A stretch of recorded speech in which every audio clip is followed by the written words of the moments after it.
This is Strictly Kev-DJ Food, Ninja Tune, and you're listening to the Liverpool Connection Podcast, music and football episodes.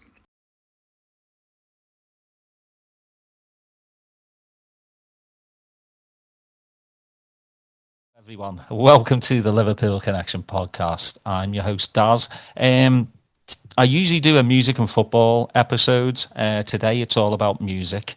We're on an absolutely stellar guest that, again, with this podcast, I don't bring on anybody that I really don't listen to or buy their music because I just don't see the point. But today, I have somebody that I have collected their albums and DJ mixes. I have not yet seen him live, and that's probably one of my. Hopefully, in the near future, I'm getting up there. So I don't do too many late nights anymore. So maybe if he does like a 7:00 show, I'll definitely be there. I've got Kevin Folks. Most people will know him, family members, obviously, Kevin. But a lot of people will know him by Strictly Kev or a part of DJ Food on Ninja Tune. He is also a graphic designer with Open Mind. I welcome Kevin Folks to the podcast. Mate, absolute pleasure. Oh, pleasure to meet you, Daz. I'm going to get that out the way. Absolute pleasure. I don't get up to Liverpool that much, actually. Well, I'm in Austin, Texas. Oh, are you? Okay. Yeah. I've been over there many years now, so that's why I'm saying like it's going to be tough for me unless you come to the States or I'm back home and you've got a DJ gig somewhere. Hopefully, I'd love to. Coming to America these days is so difficult, and yeah, we won't go into the political thing that's happening at the moment, but that's a different podcast. That is a different podcast, yeah. But with many of my guests, when they do come to the States, though, it's the visa. It's so expensive for like touring DJs and musicians. Yeah. That's the reason. Really, it's prohibitive. A lot of people on social media, they say, "Oh, come to America, come to the LA, come play this," and I'd love to, but no one's going to book me to do that just for a one-off date. Getting a tour organized these days is just a loss-making thing, unless you're for an artist of my size. Honestly, I've got to be realistic. I'm not headlining festivals and things like that. But sadly, I'd love to come over and do more tours, but maybe as part of a package in the future. Who knows? You need to get the band back together. We need the trip hop revival and everyone to suddenly go, those British guys from back in the day, they were great, let's bring them back. Yeah. Well, I mean, to you, like, is trip hop a dirty word? I don't have a problem with the word trip hop, but I do have a problem sometimes with the laziness that it's used with. I find for some people, trip hop means the holy trinity of Massive Attack, Portishead and Tricky, which fine if you want to define trip hop like that. That's not my definition. My definition is psychedelic hip hop, basically, and a lot of things that maybe other people wouldn't consider trip hop I would put into that basket, and that would be everything from Depth Charge to Meat Beat Manifesto to wigged out Beastie Boys instrumentals to Major Force, and everything in between. I don't think it needs to have a vocal component necessarily or come from Bristol. Exactly. That's what I was going to say. I think people think if you're not from Bristol, then it's not trip hop. And you've hit the. I mean, really, the sort of the LA beat scene, with Flying Lotus, Gas Lamp Killer, and all that, Madlib, Dilla. If that's not trip hop, then I don't know what is. It's instrumental hip hop largely with spoken word bits. Lots of wigged out crazy sounds and not fronted by an MC most of the time. So for me, that's as good as it. Yeah, no, I'm the same. I've always thought of trip hop as I mean, I think when you start labeling, I mean, if you go down like the Beatport avenue where genres are created in somebody's basement by Yeah, Beatport, it seems like, there's a new genre every single week. yeah, What trip hop was in the 90s, you say mm, trip hop now, people will go, that's not trip hop, that's electronica, that's even yeah. hip hop, It's just, I think once you start labeling stuff, it gets pigeonholed. It's a convenient way to sell something, isn't it? I understand why they do it. Journalists rush to make new genres up to make a name for themselves. Shops have to sell music, so they, rather than list everything A to Z, which would be take you quite a while to find what you wanted, you know, they'd subdivide things up. And as we get how many years are we into dance music now? 40, 50 coming up. There's so many genres and subgenres. I mean, house music, what does that mean? Techno, what does that mean? Even hip hop, what does that mean anymore? It's inevitable, isn't it, with the passing of time? Mm-hmm. What are your roots in music? Because I always like to ask, what was playing in your house as a kid? What was your mum and dad listening to, and did that have an influence on you? No, is the short answer. My parents listened to the radio. Um, I wouldn't say that any of their musical tastes rubbed off on me. Although some stuff that my dad did rub off on me. My dad would make compilation tapes at home by taping the top 40 on a Sunday, and he had he had kind of a high end separate stereo system for the time, and he would have recording left and right levels that he would you could fade in and fade out the recording. So he would do a lot of this, and he would sort of teach me how to fade in the track. So you didn't have a hard cut. He liked to make these compilation tapes, which he faded in, faded out before the DJ started talking. And that little thing rubbed off on me. A lot of what he taped wasn't to my taste, although he did tape Autobahn by Kraftwerk when I was about 4 or 5, and that stuck in my head, even though I didn't know what it was, and it resurfaced later. But we didn't have a record player. My dad wasn't a vinyl man. He was a tape man. CDs weren't around. This was the 80s, 70s and 80s. I was born in 1970. And I remember getting into pop music around 1980 with the sort of early synth wave stuff, Gary Newman, The Police, and then Adam and the Ants were the first sort of big group that I really thought, oh, this is for me. And I was about 10, 11 maybe. And followed that through pop, really got into pop music, was mainly into the early 80s stuff, the synth pop, Human League, Gary Newman, Duran Duran, Japan, Ultravox, Thomas Dolby, all that sort of stuff. And with sort of Adam and the Ants sort of weirdly bubbling along. I don't know what attracted me. That was probably the Red Indian outfits and stuff, and the drums, basically the drums, I think, actually, for Adam and the Ants. And then got into the whole ZTT, Frankie, Art of Noise, propaganda thing in 1984. That really, really struck a big chord with me. The Trevor Horn production, Art of Noise, early sampling. And that led me through to hip hop in about 85, which I'd kind of heard hip hop. I'd heard bits and pieces. We'd all heard Rapper's Delight. That was a bit of a novelty record, really, at the time, or so it seemed. And The Message, a couple of other things. But then the Street Sounds albums that were coming out, the compilations of electro in the 80s, really sort of caught my attention. There was a Run DMC track called Sucker MCs on Electro 4, which was definitely a sort of new breed of hip hop. You could probably say it was second generation hip hop, the less electro, more stark drum machines and MCs thing. That really took my attention. And I just started listening to radio, and sort of going back to what my dad had taught me was taping stuff from the radio from various different hip hop shows that I could pick up and making compilations, because I couldn't afford too much, record wise. We didn't even have a record. I didn't even have a record player still, but that's another story that came later. Yeah, for me, kind of the same journey musically as well. I borrowed a lot of like the early synth stuff from my sister, And then, I came over to America as an exchange student at 16.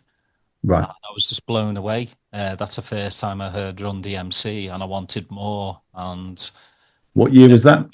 oh God, 87? Mm. Yeah, probably 1987. Vintage time for hip hop. Yeah, it was. Stetsasonic, like Eric B. It just blew me out the water. Because obviously back home we kind of had more of the Mantronics, the electro-y kind of Mm. beat sound. And then when I came to America, I just grabbed it all, took it back home, and let all my mates heard it. I mean, it was 50-50. Half my mates are like, "Oh my God, this is cool, man," and the other were like, "What is this crap?" Yeah. Yeah. Not even singing. I'm like, "Yeah, but it is called rapping." Yeah. Trying to explain That was the thing, wasn't it? Sorry, go on. Well, just trying to explain to me mates like what rapping is. They were just like, "Yeah, I don't get it." Yeah, totally. I imagine you were quite popular with certain people then if you were going to America and bringing that stuff back in the 80s. Mm-hmm. Yeah, or just all cassettes though. They still had the fold out. Everything, and that was a part of for me. An album was just reading everything on the album. Doesn't matter how small the words were. I would read every single part because.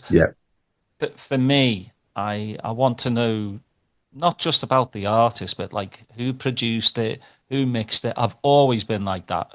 Yeah. Who did the artwork? I've just always been fascinated by the whole, the making of an album. It's not just the artist, what goes into it. And I think that's why I'm a big like vinyl lover because one, and I've said this many times on the podcast, and some people think I'm a weirdo, but I love the smell of vinyl.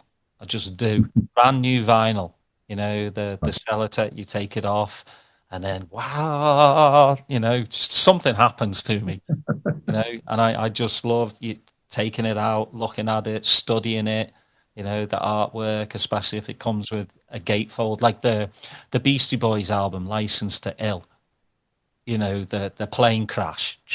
I just loved it, how they did that. It stood out to me, and I think, and I look back and it's still like the album stands the test of time. The artwork is still brilliant. But like nothing else in hip hop at the time as well. Yeah, and from three, white dudes. Yeah. Well, I mean, then you got Paul's Boutique afterwards, which if you got the quadruple fold out, make the street scene, which basically joins up at both ends. And I'm the same with the text on the albums and 12 inches. I always read that stuff. I always did, because it sometimes leads you on to other things, just, basic digging techniques. But also I find that today context is more and more important than ever because so many things go out digitally into the ether and they're sort of stripped of a lot of the information that's with them, for like titles, for instance, when they're put up to social media. And there's nothing for anyone in the future to kind of draw that back to necessarily, unless you're watermarking those images or something. I always find it a little bit odd when people don't credit stuff. I mean, it's frustrating, and a lot of people taking stuff going, this is cool, but they don't really know where it comes from. And my first question is always, who did this? When did they do it? Where does it come from? That's my, any book or any website. When was this post made? I despair at blog posts and things which don't have dates on them. You just think, was this done yesterday or 10 years ago? It's crazy.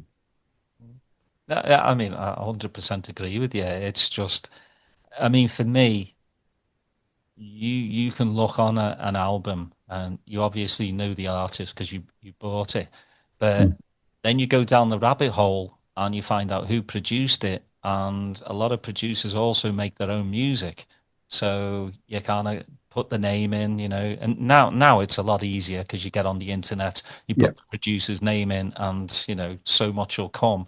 Back in the day, a little bit harder. You had to, scribble on a piece of paper the name of the producer, go down to your local record shop and ask the seller, hey, do you have anything by this fella? And hopefully they'll go, yeah. If not, they'll go, I don't, but I know this guy, and or this label or something like that. Yeah. And Going back to your thing about the smell of records, going back to that point, I love the smell of old records which have been in old stores and they're really musty, because I've got a particular cache of records that I bought in America, mostly in the 90s and noughties on tour. And when I pull them out, there's that musty smell of sort of old card and whatever, dust.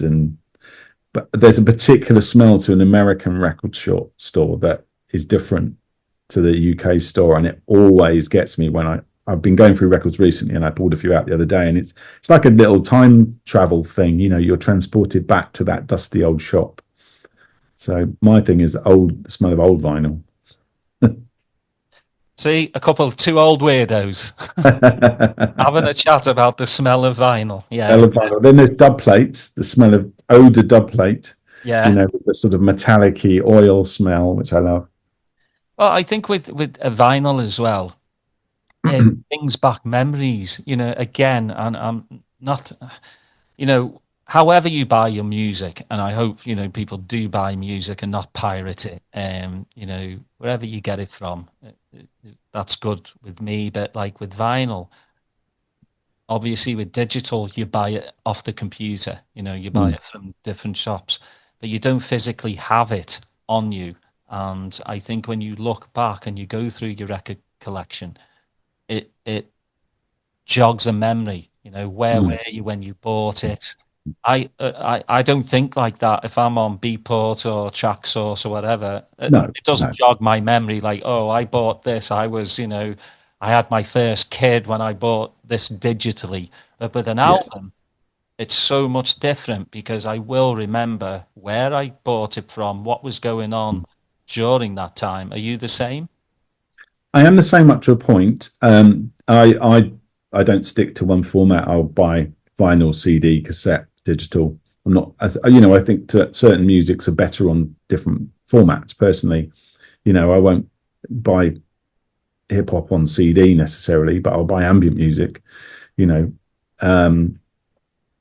I have a thing. We all have memories associated with music, and I've found that over my sort of career at different points, I've done DJ lists. You remember DJ top tens were a big thing, and I've done those intermittently across the years, usually posting them on the web for the last 20 years. And I've found that when you do something like that, you're kind of making a little physical memory of the things that were going on at that time, and they could have been digital, or maybe you were buying a bit of everything. Like for instance, I really got into the mashup scene in the early noughties.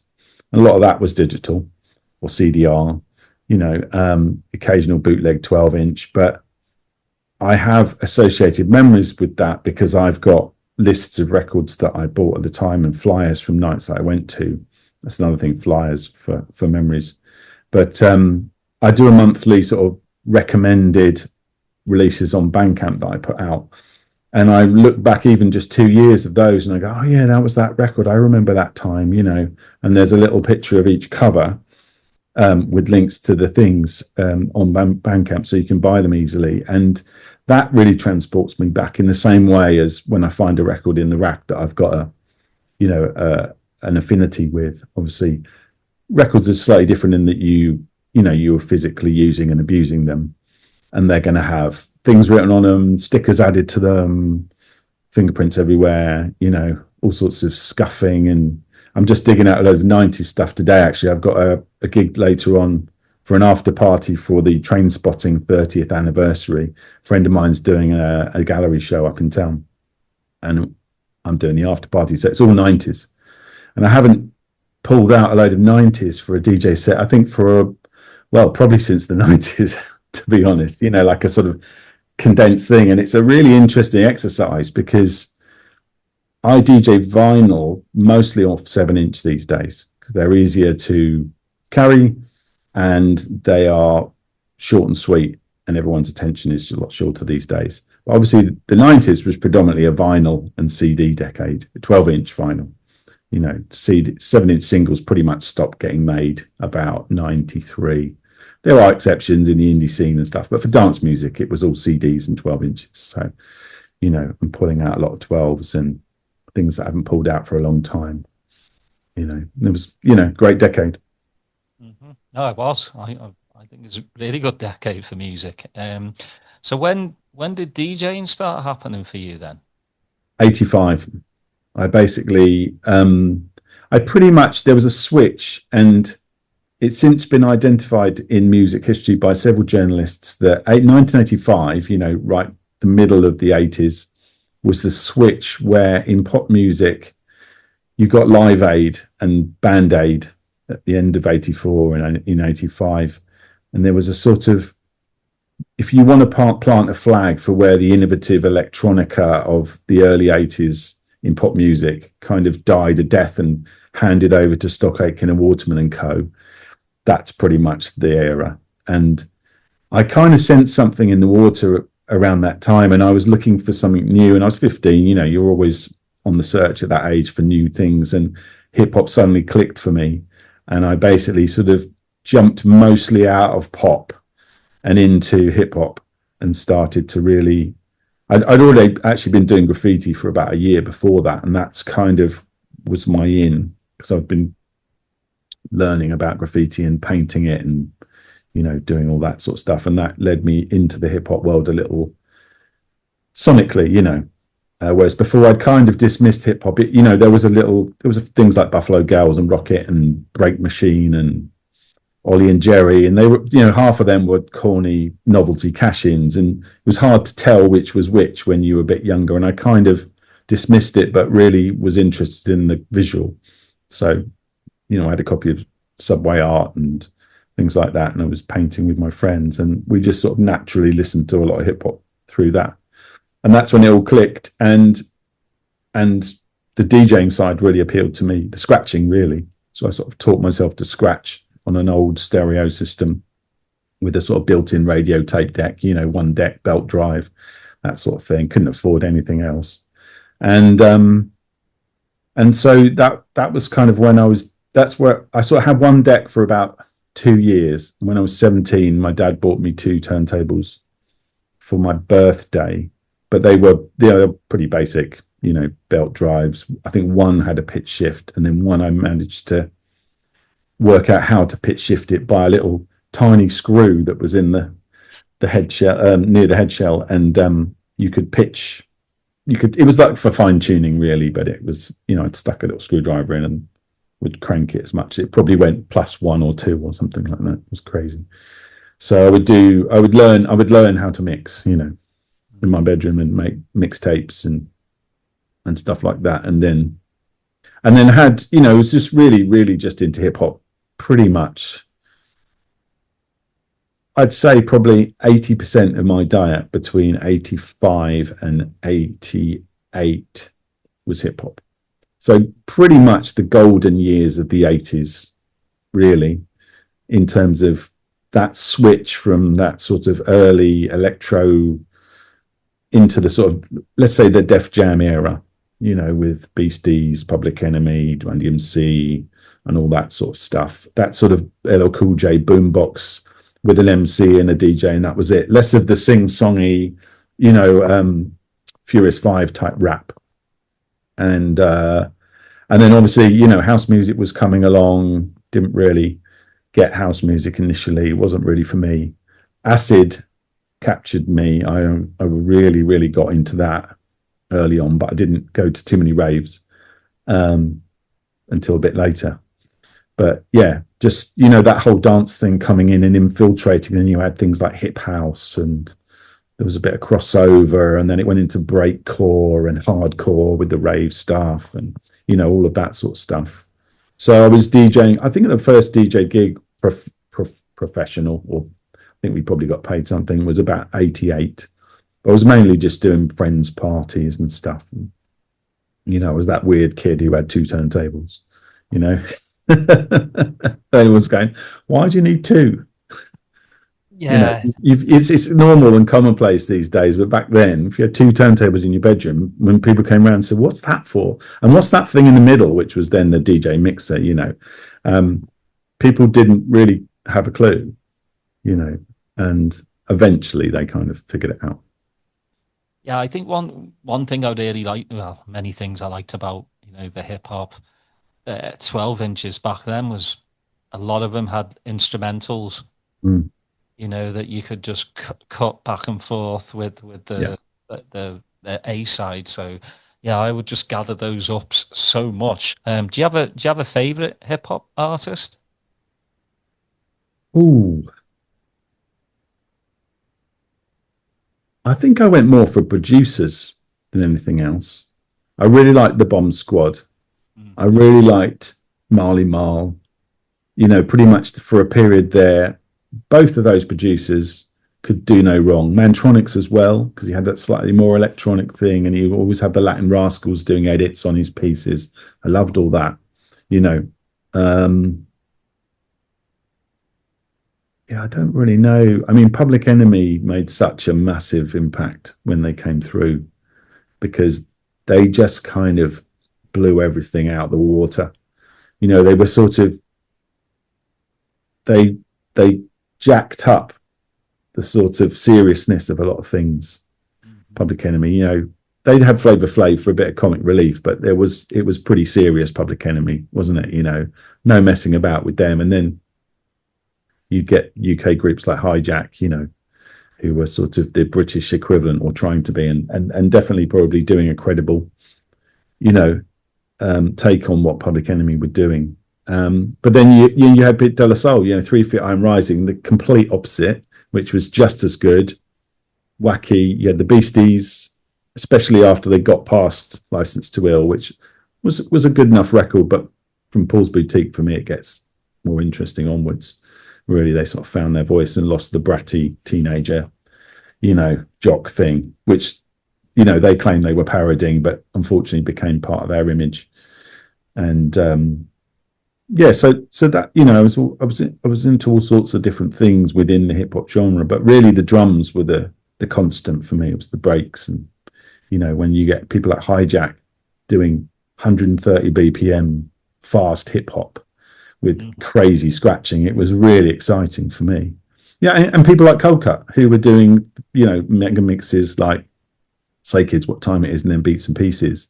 And really one of the first things that actually turned me on to hip hop was hearing Double D and Steinsky's Lessons a bit earlier, basically around the time when I first got into hip hop was about 84, 85. Hearing Lesson 2 on a tape somebody had at school was really, really formative for me, because immediately I could understand how it was done. I could hear bits of Bugs Bunny, and I could hear bits of Junior and bits of Culture Club and bits of Dirty Harry, all in the mix with this other stuff, which I didn't maybe know what it was at the time, but I understood that it was collage, basically. And I was thinking, well, I can do that. I don't need to play an instrument to do that. I just need to find some recordings. And that really has been the basis of pretty much everything I've done since, both sonically and visually. It's collage and sampling in some way, to different degrees as well. Well, what do you say to the people like, I mean, you just said it like earlier on, when people go, why does it need 2 turntables? You have some people that think a DJ is not a proper musician, but to me, there's a difference between just sticking to playing 4/4 beats than a person like yourself, person like Cold Cut, where it's cut and paste. It's like you said, collage, DJ Shadow, like you manipulate records, and to me that's art, and art is, music. You are a musician. You use the turntables as instruments. And I think it's a different discipline, isn't it? It's just down to perspective, the individual. There were people saying that about the synthesizer when that came along. That's not a real string orchestra, or that's not a horn line or whatever. And the same about samplers. It's a different tool for sometimes a different generation, different perspectives. Some people are never going to accept it as whatever it is, but I don't really worry about that too much. I just get on and do what I do. And, if someone wants to say you're not a real musician, fine. I don't play an instrument conventionally. No, definitely not. But I have a modicum of skill within the turntable arena, and putting records together. And let's not forget that half of DJing at least is selection and part is technical ability. And when you've got, good at both of those, I think you can call yourself a good DJ. And then you've got people who excel in both of those. They don't even have to be, people can excel in selection, but be technically not that gifted. And 99% of the crowd won't know or care because they'll just be hearing a great selection. If all you've got to do is, not train wreck stuff too readily, but you can have the most brilliant technical DJ in the world who's just putting a load of rubbish together, doesn't make him a good DJ. Yeah. Well, I mean, I've watched, some DMC championships before, and you've got some people that just blow me away with their technical skills and everything, and then others that I'm just like, I don't get it, but that's from, art is a perspective on how you see it, and I just feel like everybody has an opinion, good or bad, that's why we have conversations. If everybody was the same, life would be boring. It really would.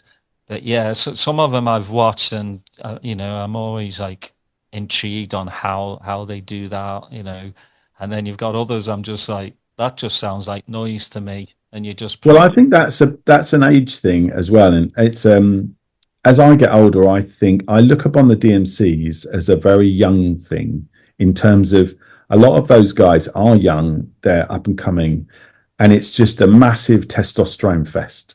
It's like, who can go fastest, loudest, craziest, and it's all about, you've got that dialogue of, I'm the best. It's all bravado. It's quite macho and all that. And you like that when you're younger.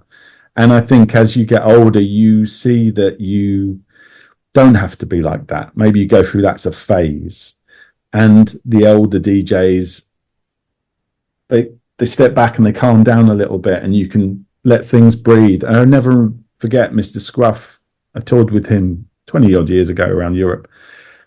And sometimes he would just put a record on and let it end. And then there would be some dead air and he put another one on, and it wasn't a problem. It didn't all have to be mixed and scratched and, overlaid, at 100 miles an hour.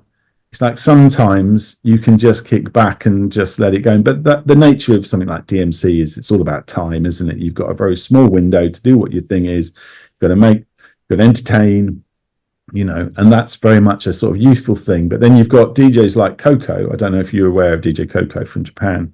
It's absolutely incredible DJ that plays only on 45s. And there's quite a lot of 45 only DJs now. But he's quick. He's technically brilliant. His selection is all over the place, but he is entertaining. And for me, that he's everything that a good DJ should be. He even smiles when he's DJing, and looks at the camera, and he's just got everything, and he makes it look effortless. And to be of that caliber is really a benchmark for a lot of DJs my age, really, because he's young but not that young. His knowledge is super wide, and he's funky, he's varied. It's not all about bravado. There's a little bit of that in there sometimes, but it's more for the crowd, But it's more about, for him, it's the music, and it's making the sonic collections between music. Sometimes he'll bring a sample in from one thing, and then he'll have a sort of Latin version of it and flip that into an MF Doom song or something. And it's that knowledge that is as important as anything. The older you get. Mm-hmm. Yeah, I'm a massive fan of Crush. Crush, yeah. DJ Crush from Japan. He's the first one that I'd ever seen put an elastic band on the tone arm and do a bass line. And I was just blown away by that. But it's more, with because they're not strictly hip hop. You know, you're not strictly hip hop. You Oh know, no. jazz tones in there, ambient. Mm. It's just, I love watching somebody who's more of a curator. Um, you know, they're a damn good DJ, but they create music as well, and Mm. that's big for me because I can't just, you know, if I want to dance, yeah, you know, there's house music. You know, if I want to just like really take in the whole music, it's, you know, yourself, Cold Cut Chemist, DJ Shadow. I love that style. Give me Mm. 2 hours of that and I'll be in Mm. heaven. It's just, you know, because it's not just one thing. Yes. And I think, you know, uh, yeah, I mean, it's great, you know, again, you know, having the internet with YouTube, you can delve straight in there. And, you know, if they're not in your city, like yourself, you know, I can watch your DJ sets on YouTube and Mm. really appreciate, you know, that there's still a very good crowd there. And what I like about the crowds that go to shows like that, they're so up for it. You know, Mm. whatever you bring, they'll go with you. That's always the hope. Yeah. Yeah, and I'm sure you've had one or two gigs where you've done something and you know the crowd's just gone, what? Everybody has. Everybody has. Every DJ has. And the main problem I find with the DJ culture that I see online on platforms like Instagram is that because it's so heavily curated, you don't see those gigs where no one turns up or they have a bad reaction. And unless someone's clipping that out for a bit of amusement and a bit of haha, do you see how this guy threw a bottle at that guy or whatever? You know, and I'm not into any of that really. It's, you know, every DJ, it would be lying. They'd be lying if they said every gig they had, you know, was a good one.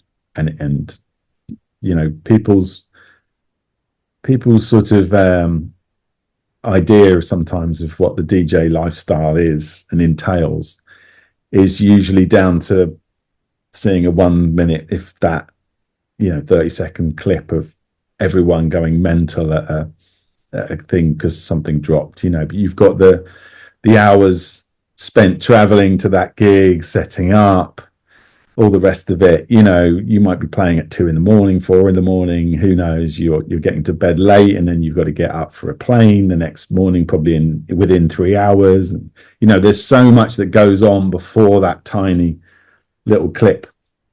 You know, it's a job. And that's not to say all the other stuff that goes in before that, the listening, the researching, the practicing, you know, getting a set together. Few DJs can just throw a bag together and pull out something incredible. You've got to learn your records. You've got to learn your music so that when you put it together, you can make those connections and you know what's coming next. You know, whether you're playing off vinyl or digital. Mm-hmm. But now for you, for, you know, the DJ Food, obviously you are now like the lone wolf with DJ Food. You know, Have been for a long time, actually, about 20 years now. Yeah. You know, PC, obviously Matt and Jonathan. Yeah.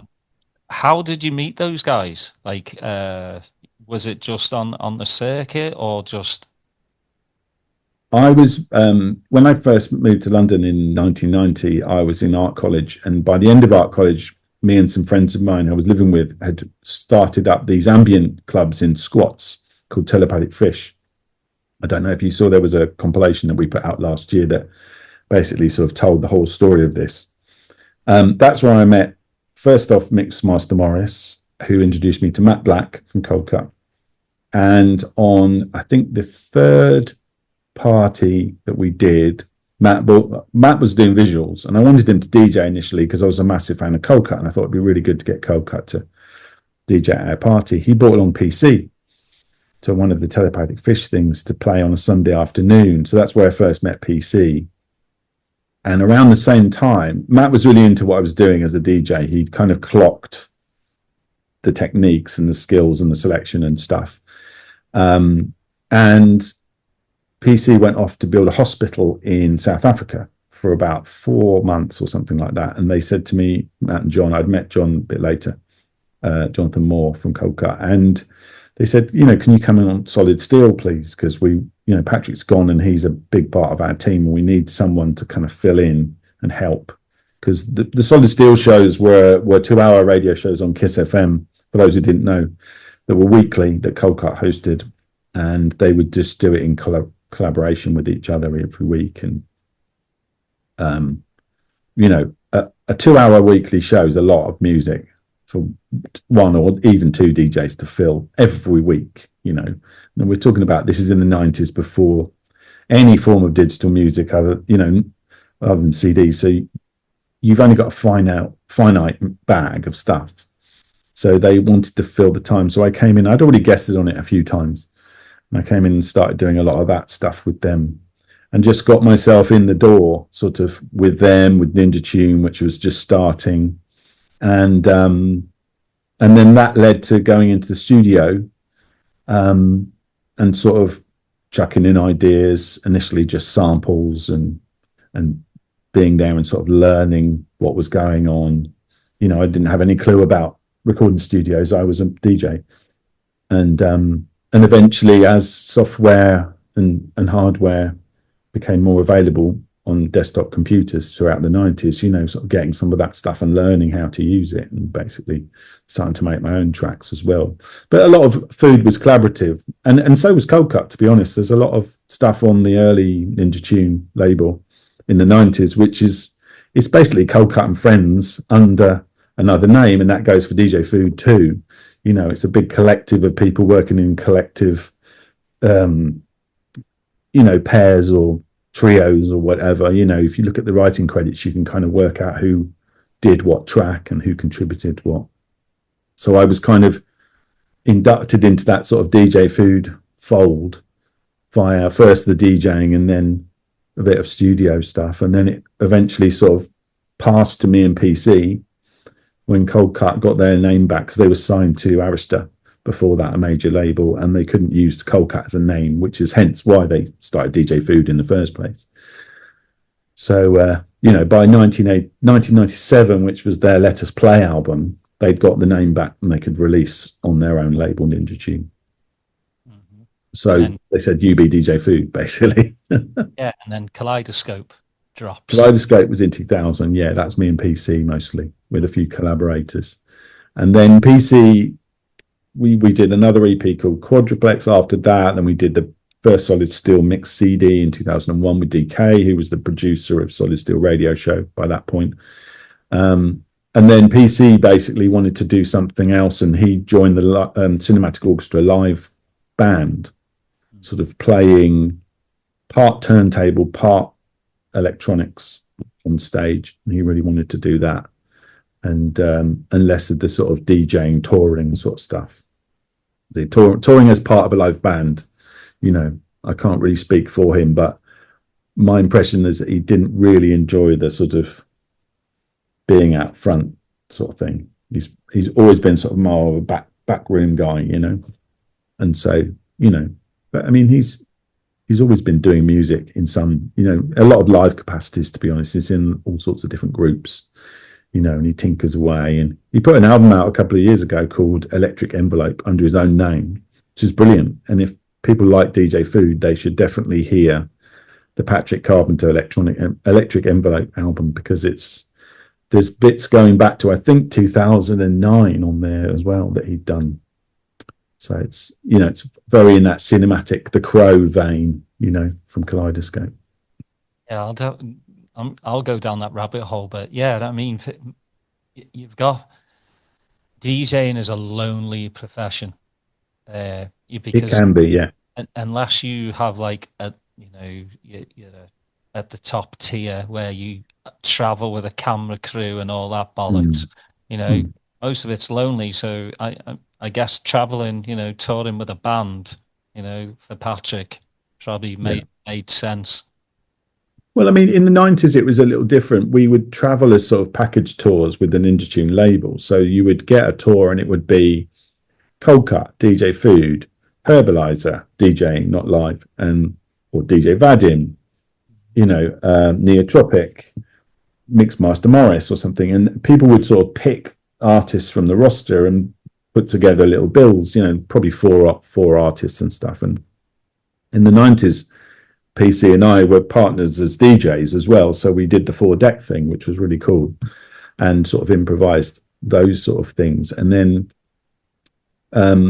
after PC left, we'd just done this mix CD with DK, who was Darren Knott, who's producer of Solid Steel, and me and Darren teamed up and did a 4-deck thing. So not all the time, but we'd do tours like that. So in those occasions, it was really, really fun. I did a lot of DJing solo as well, in amongst those years, the whole of the noughties as well, and in the 90s as well. And it can really be really be lonely. These are the days of, you're going and this is even pre-mobile phone as well sometimes, and you're turning up in the country and at the airport and hoping there's going to be a guy with a board with your name on it there, and sometimes there isn't, and sometimes you've got to find some way to ring someone or your agent back in the UK and say, look, the guy's not here. Thankfully these days it's a little bit different with mobile phones. Well, and you had record boxes as well. Oh, yeah. Jesus, yeah. I was talking to somebody about this the other day. I had a 30-kilo metal record box for a good 15 years at least, and probably more actually. But after a while, I actually fixed wheels on the bottom of it, so they were proper like caster wheels, and then I'd have some sort of thing that would pull it along. This is way before the times of trolley bags. DJ trolley bags didn't happen till the end of the 90s, maybe the noughties. I can't really remember, but certainly in the 90s they were a rarity until the end. But yeah, those things were backbreaking, utterly backbreaking. Yeah, I mean that's why, I chuckle to myself, now you carry a USB stick, put it in your pocket, and you sound, rather than you're walking across fields and stuff with 2 packed boxes of records upstairs. Yeah. I mean, it's evolution, isn't it? It's technical evolution. And I mean, I went over to Serato in 2005, maybe early 2006, because I went to Ireland for a gig one day. And when I got there, my record box wasn't there. And I said, well, when will it arrive? When's the next plane? They said tomorrow. So I had a gig that night, and I had to go to the promoter's house and basically look through all his record collection and pull out a set of records that I knew and basically improvise, to a crowd in a club, which I did. And it was fine. But a friend of mine, literally 2 weeks before, had showed me Serato at his home, and I was like, oh, that's very good, actually. I'd seen some of the earlier stuff. There was what was the thing that was before? Was it called Scratch or something, or was that there was something before Serato? I remember Amon Tobin using it around 2004, and it kept crashing on stage, and I was like, oh yeah, I'm not sure about that. But the next week I went and got Serato after the Ireland incident, and said, right, this is it. I'm going digital, and I'm gonna, see how it goes. And I've used that for 20 years now, off and on. And then I've got back into vinyl sometimes. I mean, a friend of mine, Bocca Junior, Bocca 45, sorry, not Bocca Junior, started a 45 night in Bristol around sort of 2012 maybe, and he said, just come and play in the bar, it's only 7 inches. And I was like, all right, that sounds good. And I had such a good time, physically playing with vinyl, but 7 inches are way harder to DJ with than 12 inches. And I really, really liked it. And I just got back into that and have been into that since. And if I play vinyl these days, it's mostly 7s, but I still do digital half the time. Digital's great. It's so expansive. You can do so much with it. I started digitizing films and DJing films out and stuff and all that sort of stuff. Make your own edits, loop stuff. I love it. It's just very good for different. different things. But also people still come up to me and go, how is that working with the digital system? You know, they still don't really understand it. But then you get a young generation that completely understand that, and then they'll come up and they're going, you're doing that with vinyl and it's really small. And I go, yeah, actually. Well, I mean, you can isolate vocals now, stems. Oh, yeah. Stems is amazing. Yeah. Christ. Yeah. I mean, it's a bit of something to get your head around, but I use stems more in studio, to be honest, than I do live. I haven't really got my head around it live yet. There's almost too much there. You know, I'll spend my time. If I was doing an ambient set, like a chill out set, I think I'd use stems more than if I was doing it in a club situation, because club sets are faster. You know, there's a lot more to consider. I'm not the kind of DJ that does those sort of 10-minute dub wig outs and things like that with some, you know, like a Richard Villalobos set or something like that, or Richie Hawtin. You know, those guys are masters of that, you know, and that technology is built for DJs like that.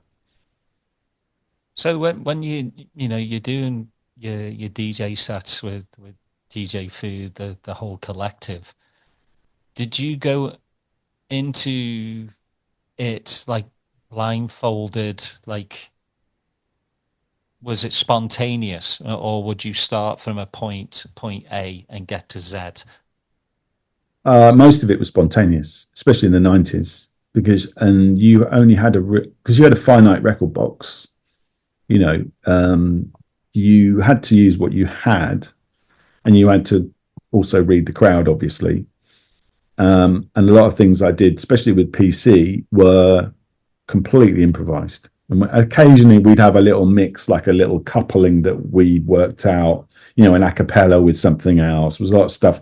Putting halftime stuff over jungle was a big thing, you know, slow hip hop beats over jungle. And occasionally we'd have that little set piece you'd pull out the bag and slot it in, and then the other person would improvise around that. You know, there was a lot of that going on.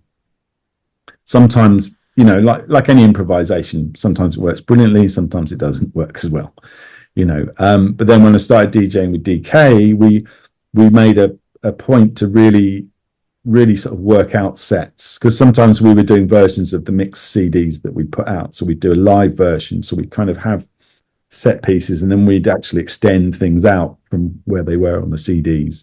But we'd mix it all live, you know. It was to show that this could be done outside of a studio situation. But yeah, I mean, most DJing I find is I'll go into a situation, I'll go into a club or a room or whatever, and I'll look at the room, I'll look at the atmosphere, I'll see what the DJ is playing before, I'll pull one or two records out to kind of bridge that gap between the DJ and to start my set off, and then from there on it's kind of improvisory. You know, everything I've got is BPM, so I know that it's what speed it is, and I can make those connections. But really, once it's really, for me, it's bridging from the DJ that's gone first and the mood that DJ is creating in the room into my space, and then I can build from that. And that might mean going from raging drum and bass and breaking it right down to sort of slow hip hop, and then building it again. But you kind of need to. Well, it depends what you want to do. You can reset completely, or you can try to blend in and then break it down yourself. Sometimes I'll do that. I'll play a similar thing to what the DJ's playing before, mix into it, and then once I've got the decks, I'm in control of the decks. I can then decide where to go, you know. And sometimes the guy before is playing, you know, has got the room absolutely jumping, and you're just like, he's at peak hour. I can't play all my aces first, come in and keep it at this for another 2 hours. I've got to break things down and build them up again, because clubbing doesn't work on a completely horizontal level like that. That's when it becomes boring for me anyway. And I'd imagine for dancers, unless you've come purely to hear one tempo all night, and if you've come to me to hear that, then you've come to the wrong party with the wrong DJ. Yeah, I wouldn't think too many people have just walked through the door and gone, yeah, who's this guy and why is he playing? You But know, I don't think you can maybe take that for granted. Possibly back in the day, but certainly today, a lot of people go out and they bring their friends, and their friends don't know what's on, but they're going for something different and new, and they don't know. I don't think you've got to. I don't think you can have this sort of ego that is going to be like, oh, don't you know who I am, what I do? You've got to go in there and you've got to win the crowd over. Whoever they are, wherever they are, in whatever situation they're in. There's no guaranteeing that because you're a name on the flyer that people are going to know or care. Some people have probably come to see someone else, and maybe they like you better. well, hopefully, hopefully. Well, I mean, I think it's, especially with technology, it's too easy to be a little lazy. When you DJ. Again, I'll hark back to the TikTok, the Instagram posts, the sync button and all this. To me, I don't care whether you use the sync button or not. It's how you program. Yeah, totally. I could care less. I mean, I like Steve Lawler. Big house DJ, progressive house and tribal, and he's got no problem using the sync button just because he uses so many loops. Exactly, yeah. So, I mean, the man can, beat match in his sleep, as I'm sure you can, as a lot of DJs can. So the sync button's just another add-on, to make your set more creative. But I mean, for you, like going in, and you obviously still have so much passion for DJing, because if you didn't, it's not worth going on. You know what I mean? It's just you can tell every time that I've seen you on YouTube, and again, I hope I get to witness you DJing live one day. It just seems so much passion comes out and so much knowledge, and again, that's what I want from a DJ is, and I know the whole concept of, oh, the DJ's taking me on a journey, people go, shut up with that crap, but I do, I mean, they're not changing the world, No. let's just say a DJ is not going to change the world, but it's going to change my perspective on how a musical journey is, again, how you get from A to Z, in the space of 2 hours. And that's the biggest compliment I can give you, is everything I've heard is that and more for me. Well, thank you very much. That's very kind of you. That is the intent behind everything. I don't I try my hardest every time I do a gig or a mix on the radio or wherever to bring something new, not just trot out the old classics. I never play anything I don't like. That's always been my DJ maxim. I do not play a record that I don't like just because it might be the cool record to play or whatever, the big tune or anything like that. So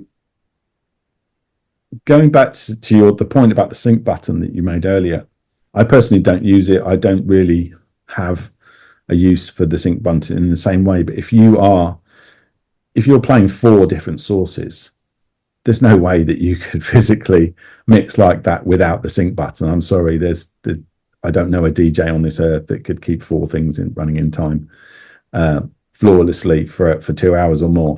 And I've seen guys, and I don't know any names, but newer generation of DJs they've got 4 CJs there, and they've just got loops and USB sticks and everything, and they're literally building tracks from their USB selections. It's not sometimes even like they're playing there's no point playing 4 tracks all at once, like 4 finished tracks.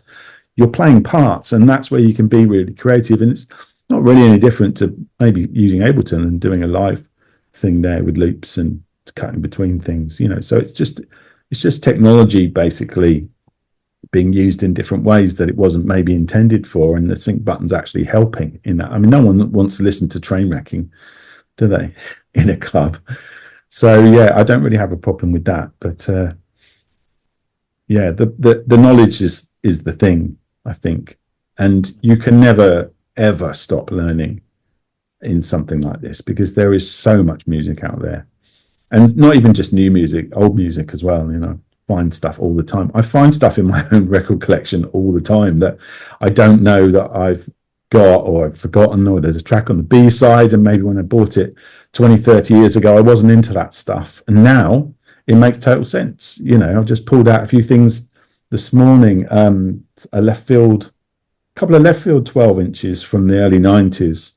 They've got ambient tracks on the B side, and I'd forgotten about these, and it wasn't about the ambient tracks back then. It was about the sort of hard sound system beats of left field and, the 4/4 and all that. But and that's the joy of discovering that stuff, tucked away on the B side.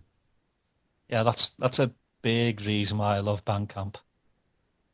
Just going down the rabbit hole and just finding stuff that, like you said, you buy a record obviously because usually the A side, double A, whatever, has just got you, and you barely, when you're in a record store, you'll probably flip it over, real quickly, like it's all right, you just put it away, and it's gone for years. And I've kind of done the same the last couple of years. I've gone back and I'm starting to listen to the older stuff that I own, and I'm going, oh my God. Probably because it's my age now, I'm just like, this is better than the A side. But at that time, because I was a lot younger, it's the more dancier stuff that was getting me going. Now it's more, anywhere from 95 to 115 BPMs, I'm really digging, the slower grooves now, it's like keeping pace with my own heartbeat now, it's something that I really love. And but that's what you want when you're younger, isn't it? You want the testosterone fueled beats, the pounding, the craziness of it all, and then you slow down a little bit when you're a bit older. Not all the time, but yeah, the good chugging music I like nowadays. Gotta ask you about obviously you're a graphic designer with open mind, and I saw the artwork for the new Graham and Brian's project together. Oh yeah, 808 State versus Humanoids. Yeah. And how did the graphic design come about for you? Well, I've always had an artistic element. I've drawn since I was a kid. I've been into comics since I was a kid. And I originally went to art college in Camberwell in London to study illustration, but midway through the course, I changed to graphic design. And I think maybe I do a mixture of both anyway. I do image making and graphic design as well. It's not purely typographical. And I realized when I was in college that basically my main inspiration was music and music sleeves, record sleeves. And that's where I was getting a lot of my sort of visual cues from. But about 2 years before I'd done the foundation course to get onto the uni course, and it had been pointed out to us that students who wanted to design record sleeves was a massive cliche, and we shouldn't consider it because it was a bit of a dead end and no one made any money like this. So I'd kind of taken that on board and stupidly filed it away as that was the thing. And then I realized when I was in uni, no, this is exactly what I want to do. I was already a DJ, and I want to design for music, basically. And I don't care whether it's a record sleeve or a t-shirt or a flyer or whatever, this is my sector.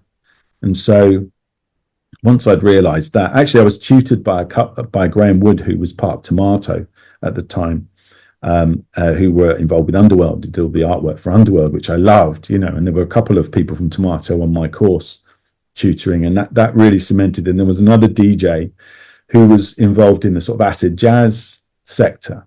And he brought in a book of Blue Note record covers one day, which had just been published.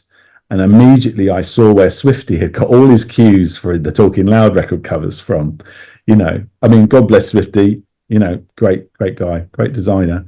But, you know, there was a few things in there that he'd ripped off. And I was like, okay, right, okay. And then, yeah, I just sort of jumped into that. And it was when I first met Matt and John from Ninja, they had the original Ninja logo, the sort of scratchy Ninja, and they wanted an upgrade. They were looking to upgrade the sort of logo and the whole sort of brand of Ninja Tune, which I then offered to do and just jumped into that pretty much the year after I left college, luckily. And, you know, Ninja was still tiny at that point. They were still up and coming. They hadn't had their first compilation out yet, but that's overhauled the label image, started designing sleeves for people like Amon Tobin, Funky Porcini, obviously DJ Food, Cold Cut, all of that sort of stuff.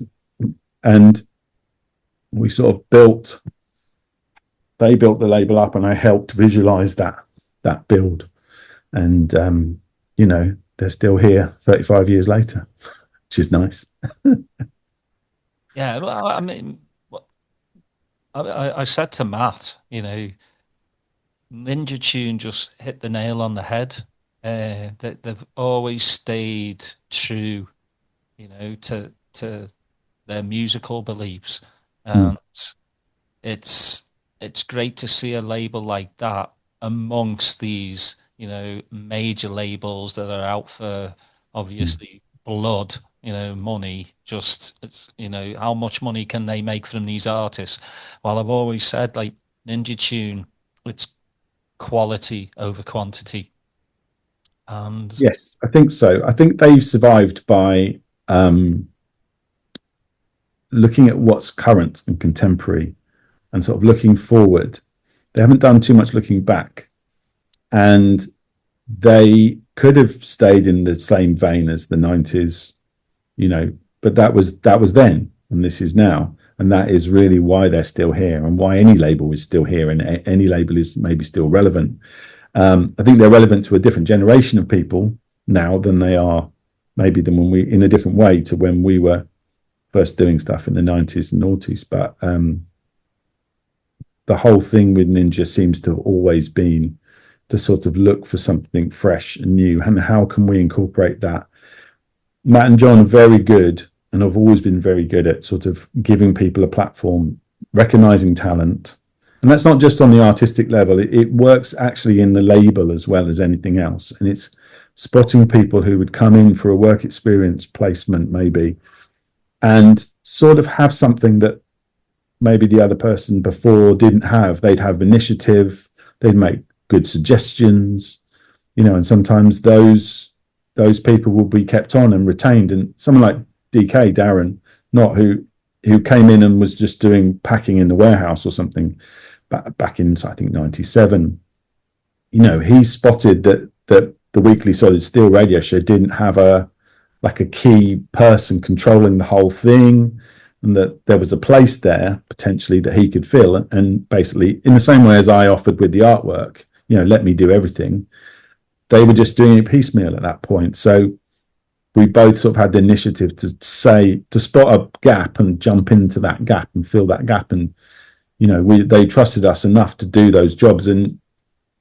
you know, it's then sink or swim, isn't it? You've got to basically produce the goods. And if you're good and you can use your initiative and intelligence, then you can fill that gap. And I think that's how a lot of small labels grow, really.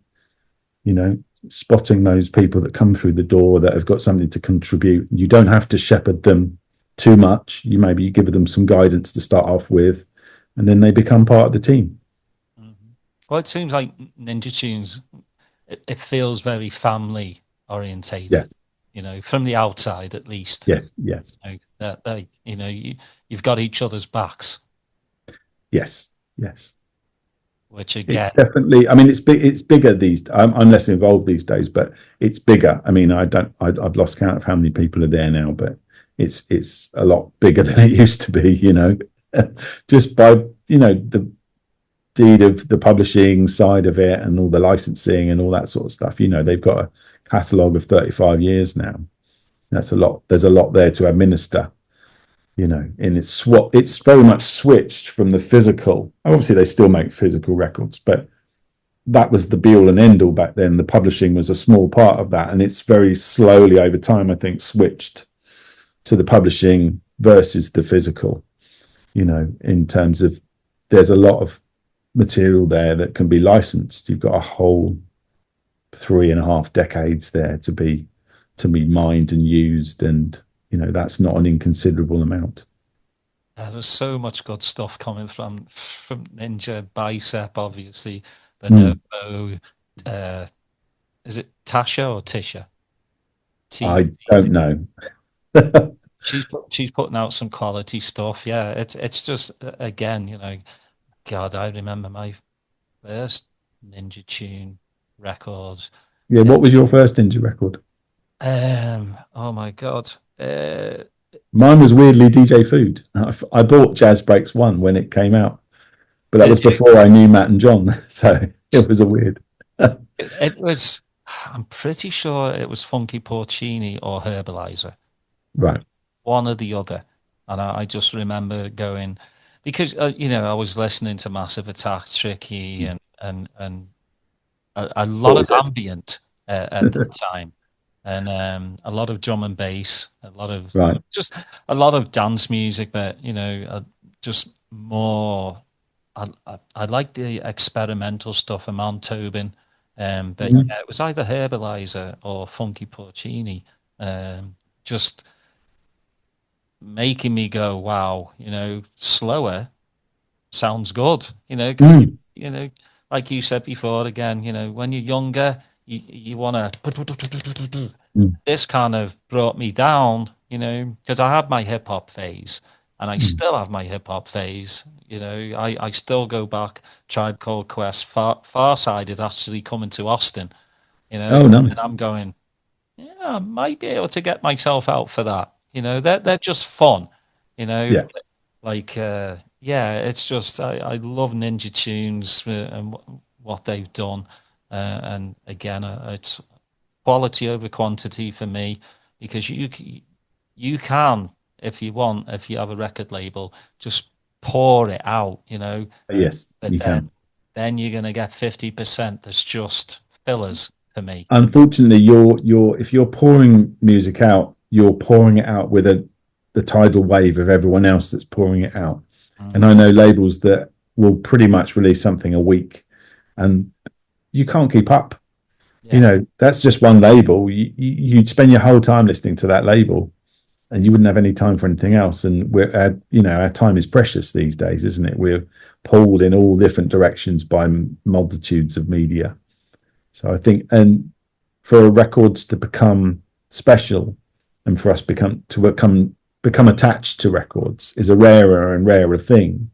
Because you don't even have time to listen to something maybe once or twice.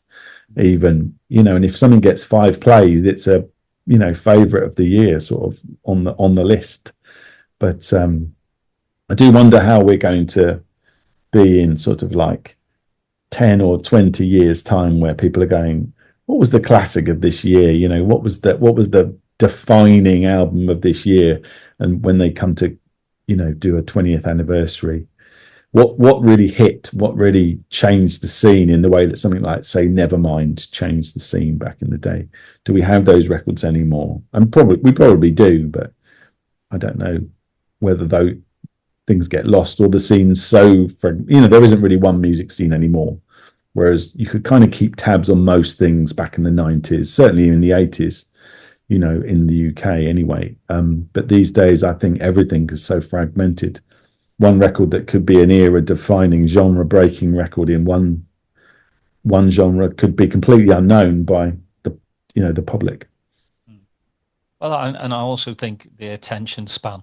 It's a 2-3 minute record, while we're used to 6 to 7 minutes in the day. Well, that's why I play 7 inches now, because the attention span is shorter, and a 7-inch can take 3-4 minutes of music, and that's your lot. You've got those long tracks cut down to the bare essence, really. So not everything's available on 7-inch, but it's a nice medium, nice short medium. Yeah. Any upcoming releases for you? I've been doing lots of experimental turntable things. I've got a label called Infinite Electric, which is on Bandcamp, and I've got this 4-armed turntable that I built about 5 years ago called a quadrophone. It's got 4 tone arms, and I play lock grooves on it. It's a similar idea to the let's say 4 CDJs with USB sticks with a sync button, except it's the analog version. It's basically 4 tone arms on multiple lock groove records. You know what a lock groove is, where it's just an infinite loop. You can get a lot of records that have got a lot of those on. So what I do is I perform with this turntable, and I basically build up rhythms in that way. They all go into a separate channel on the mixer, which then goes through effects, and I can build up that.